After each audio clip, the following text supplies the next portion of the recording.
नमस्कार दोस्तों, स्वागत है आपका अपने यूट्यूब चैनल सनसेट एजुकेशन में। आज आपके लिए जनरल साइंस की क्लास लेके आए हैं, जो आपका पशु परिचर का जो नया सिलेबस आया है उसके अनुसार इसको बनाया गया है, जिसमें जो पिछली परीक्षा में जो क्वेश्चन आए हैं उन क्वेश्चनों को और जो नए मोस्ट पर्सन है उनको मिलाकर ये सीरीज़ बनाई गई है, जो आपके आने वाले आगामी परीक्षा में आपकी सहायता करेगी। तो आइए हम बात करते हैं जनरल साइंस के जो क्वेश्चन हैं उनके बारे में। पहला क्वेश्चन है, मानव का वैज्ञानिक नाम क्या है? मानव का वैज्ञानिक नाम क्या है? क्या लेशेफरलेका, होमो सैपियंस है, गजेला गजेला है, चौथा ऑप्शन आपका बुबेलस बुबेलस है। तो इसका सही उत्तर हो जाएगा दोस्तों आपका होमो सैपियंस। क्या हो जाएगा? Homo sapiens. अगला प्रश्न है आपका, मानव शरीर की सबसे बड़ी व मजबूत हड्डी कौन सी है? मानव शरीर की सबसे बड़ी व मजबूत हड्डी कौन सी है? क्या वो फीमर है, रेडियस है, रेडियल है या स्टेपिज है? तो इसमें आपका उत्तर हो जाएगा दोस्तों फीमर। क्या उत्तर हो जाएगा? फीमर हो जाएगा, जिसे जांघ की हड्डी भी कहते हैं। ये शरीर की सबसे लंबी और सबसे मजबूत हड्डी होती है। थर्ड प्रश्न है आपका, मानव शरीर की सबसे बड़ी ग्रंथि कौन सी है? इसमें ना तो बाह्य स्त्रावी पूछी है ना इसे अंतः, इसमें सम्मिलित रूप से पूछा है कि आपके मानव शरीर की सबसे बड़ी ग्रंथि कौन सी है। तो क्या इसमें थायराइड है, यकृत है, थाइमस है या पीयूष है? तो इसमें आपकी जो सही उत्तर हो जाएगा वो होगा आपका यकृत ग्रंथि। क्या होगी? यकृत ग्रंथि है, वो आपके शरीर की सबसे बड़ी ग्रंथि है। अगला है, मानव में दांतों की संख्या कितनी होती है? तो ये सभी को आता है। मानव में दांतों की संख्या कितनी होती है? तो ये होती है आपके 32 दांत। कितने होते हैं? 32 दांत होते हैं। नेक्स्ट प्रश्न है आपका, मानव शरीर में हड्डियों की संख्या कितनी होती है? मानव शरीर में हड्डियों की संख्या कितनी होती है? क्या 306, 206, 350 या 250? तो इसका सही उत्तर हो जाएगा दोस्तों आपका 206। क्या हो जाएगा? 206। लेकिन जब बाल्यावस्था में रहता है बालक, तब उसमें लगभग 350 हड्डियाँ होती है, लेकिन जैसे उसका अस्थिकरण होता है या जैसे वो बड़ा होता जाता है तो उसमें जो हड्डियाँ वो आपस में सम्मिलित होकर अन्य हड्डियों का निर्माण करती है, जो लास्ट में आपके लगभग 206 हड्डियाँ ही बचती है। आइए अगले प्रश्न पे चलते हैं। अगला है, मानव शरीर का तापमान कितना होता है? यानी हमारे शरीर का सामान्य तापमान कितना होता है? क्या 32 डिग्री सेंटीग्रेड होता है? क्या 36 डिग्री सेंटीग्रेड होता है? क्या 37 डिग्री सेंटीग्रेड होता है या 38 डिग्री सेंटीग्रेड होता है? तो इसका सही उत्तर हो जाएगा आपका दोस्तों 37 डिग्री सेंटीग्रेड। कितना हो जाएगा? 37 डिग्री सेंटीग्रेड। ये आपका फ़ारेनहाइट में पूछे तो वो हो जाएगा आपका 98.6 डिग्री फ़ारेनहाइट। अगला प्रश्न है, मानव का हृदय 1 मिनट में कितनी बार धड़कता है? मानव का हृदय 1 मिनट में कितनी बार धड़कता है? क्या वो 72 बार धड़कता है या 75 बार धड़कता है या 70 बार धड़कता है या 80 बार धड़कता है? तो इसका सही उत्तर हो जाएगा दोस्तों आपका कितना हो जाएगा? 72 बार। कितना हो जाएगा? 72 बार। लेकिन कभी कभी ऑप्शन में आपको 75 बार भी मिलता है। तो यदि होंगे तो आपको, यदि दोनों ऑप्शन है तो आपको 72 को आपको प्राथमिकता देनी है। यदि एक इसमें ये तो 72 या 75 है तो आपका उत्तर दोनों अलग अलग डायरेक्ट हो जाएगा। मानव शरीर के रुधिर का सामान्य पीएच मान कितना होता है? हमारे शरीर का जो रुधिर होता है, रक्त होता है, उसका सामान्य पीएच मान कितना होता है? क्या वो 7 होता है? क्या वो 8 होता है? क्या 7.4 होता है या 9 होता है?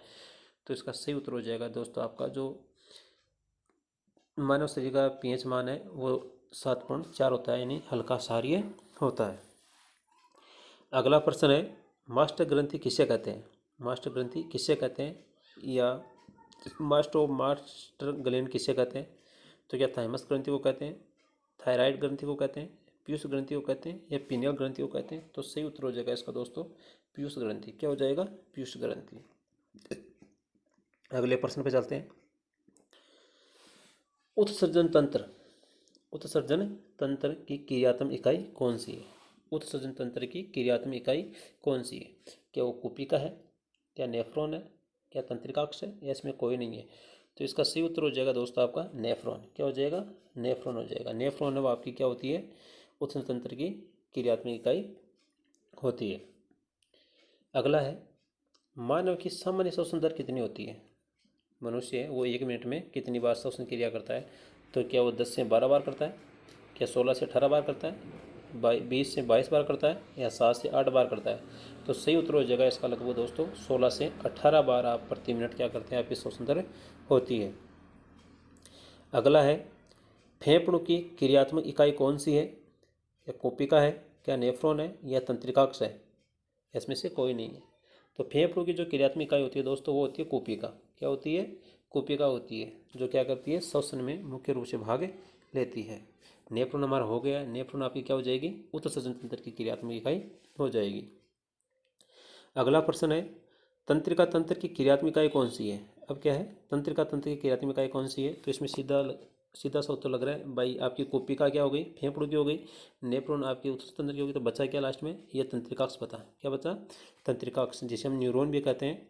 तो ये किसकी होती है? ये हमारे तंत्रिका तंत्र की क्रियात्मक इकाई होती है। आइए दोस्तों अगले प्रश्न पे चलते हैं। रुधिर के घटक है। रुधिर के घटक है, क्या आरबीसी है, क्या डब्ल्यूबीसी है, या बिंबाणु है, या सभी है? तो रुधिर के जो घटक है उसमें आरबीसी भी आती है, डब्ल्यूबीसी भी आती है, बिंबाणु भी आता है, और उसमें अन्य भाग भी आता है जिसको हम क्या कहते हैं? प्लाज्मा भी कहते हैं। इसलिए इसके क्या हो जाएंगे? ऑल हो जाएंगे, यानी सभी इसका उत्तर हो जाएगा। अगला प्रश्न है, शुद्ध रुधिर प्रवाहित होता है। शुद्ध रुधिर प्रवाहित होता है, क्या सीरा में होता है, क्या धमनी में होता है, क्या महाधमनी में होता है, या सभी में होता है? तो शुद्ध रुधिर किस में बहता है? आपके ओनली धमनी में बहता है। किस में बहता है? धमनी में बहता है। तो जब भी बात आई कि शुद्ध रुधिर किस में बहता है, तो धमनी में बहता है, और सीरा में आपका क्या होता है? शुद्ध रुधिर बहता है। तो दोस्तों अभी तक आपने यदि इस वीडियो को लाइक नहीं किया है तो आपसे विनती है कि वीडियो को लाइक करें, और अपने ग्रुप में और अपने दोस्तों को भी शेयर करें, और हमारा जो यूट्यूब चैनल है इसको भी सब्सक्राइब करें, ताकि आने वाले जो अन्य वीडियोज़ है, जो टेस्ट सीरीज़ है, आप उसको आसानी से एक्सेस कर सकें। तो आइए अगले प्रश्न पे चलते हैं। शुद्ध रुधिर में कौन सी गैस होती है? जो शुद्ध रुधिर होता है उसमें कौन सी गैस उपस्थित है होती है? क्या ऑक्सीजन गैस होती है, या मेथेन होती है, या नाइट्रोजन होती है, या सभी होता है? तो शुद्ध रुधिर में कौन सी गैस होती है? तो शुद्ध रुधिर में होती है आपकी ऑक्सीजन गैस। कौन सी गैस होती है? ऑक्सीजन गैस होती है। अगला है, लाल रुधिर कोशिकाओं का जीवनकाल होता है। लाल रुधिर कोशिकाओं का जीवनकाल होता है, क्या 120 दिन होता है, 80 दिन होता है, 180 दिन होता है, या 140 दिन होता है? तो सही उत्तर हो जाएगा दोस्तों इसका 120 दिन। क्या हो जाएगा? 120 दिन हो जाएगा। अगला प्रश्न देखते हैं कि रुधिर का थक्का बनाने में कौन सा भाग लेता है? रुधिर का थक्का बनाने में रुधिर का कौन सा घटक भाग लेता है? क्या वो आरबीसी होती है, क्या वो डब्ल्यूबीसी होती है, या बिंबाणु होता है, या इसमें से कोई नहीं होता है? तो सही उत्तर हो जाएगा इसका आपका दोस्तों बिंबाणु। क्या हो जाता है?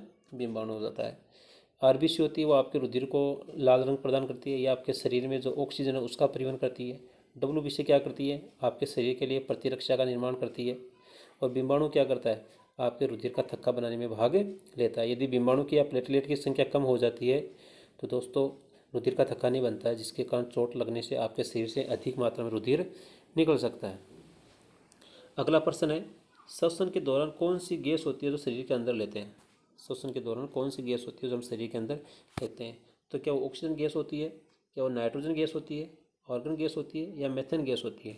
तो श्वसन के दौरान हम क्या करते हैं? ऑक्सीजन गैस अंदर लेते हैं, और कार्बन डाइऑक्साइड गैस उठती है उसको हम क्या करते हैं दोस्तों? बाहर छोड़ते हैं। अगला प्रश्न है, अधिवर्की ग्रंथि कौन सा हार्मोन छोड़ती है? अधिवर्की ग्रंथि या एड्रेनालिन ग्रंथि कौन सा हार्मोन छोड़ती है?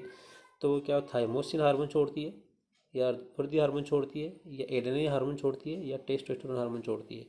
तो सही उत्तर हो जाएगा दोस्तों इसका एड्रेनलिन हार्मोन छोड़ती है। जो अधिवर्की ग्रंथि है वो आपकी जो वर्किक होती है, जो किडनी होती है उसके ऊपर पाई जाती है, और वो क्या करती है? एड्रेनलिन हार्मोन छोड़ती है। ये एड्रेनलिन हार्मोन है, इसको हम क्या कहते हैं? इमरजेंसी या आपातकालीन हार्मोन भी कहते हैं, क्योंकि आपको ये भय में, चिंता में, क्रोध में क्या होता है? एक्टिवेट होता है। वो जो आपकी थाइमस ग्रंथि होती है वो आपका थाइमोसिन छोड़ती है, पीयूष ग्रंथि वृद्धि हार्मोन छोड़ती है, और आपका जो टेस्टोस्टेरोन होता है वो आपका पुरुष हार्मोन होता है, जो अंडाशय द्वारा वर्षण के द्वारा रिलीज किया जाता है। अगला प्रश्न है आज का, पुरुष में कौन सा गुणसूत्र पाया जाता है? पुरुष में कौन सा गुणसूत्र पाया जाता है? क्या एक्स एक्स होता है, एक्स वाई होता है, वाई वाई होता है, या एक्स वाई होता है? तो सही उत्तर हो जाएगा दोस्तों इसका एक्स वाई। कौन सा गुणसूत्र होगा? X Y. और यदि मादा की बात करें तो मादा में कौन सा गुणसूत्र होता है? तो होता है आपका एक्स एक्स, यानी पुरुष में एक्स वाई और मादा में एक्स एक्स। तो ये थी आपकी आज के जनरल साइंस के कुछ प्रश्नों की सीरीज़। आपको कैसी लगी दोस्तों? कमेंट में ज़रूर बताना, और यदि आपका कोई प्रश्न हो तो आप कमेंट में ज़रूर पूछ सकते हैं, आपको उसका उत्तर ज़रूर दिया जाएगा। और इस वीडियो को अपने ग्रुप में अपने दोस्तों के साथ शेयर करें। हमारे जो चैनल है उसको सब्सक्राइब करें ताकि आने वाले प्रत्येक वीडियो को आप आसानी से एक्सेस कर सकें। तो आज के लिए इतना ही दोस्तों, कल फिर मिलते हैं 10:30 बजे एक नई क्लास के साथ। आज जनरल साइंस हुआ है तो कल आपका वापस भूगोल की टेस्ट सीरीज होगी जो आपके आने वाले एग्ज़ाम में आपकी सहायता करेगी।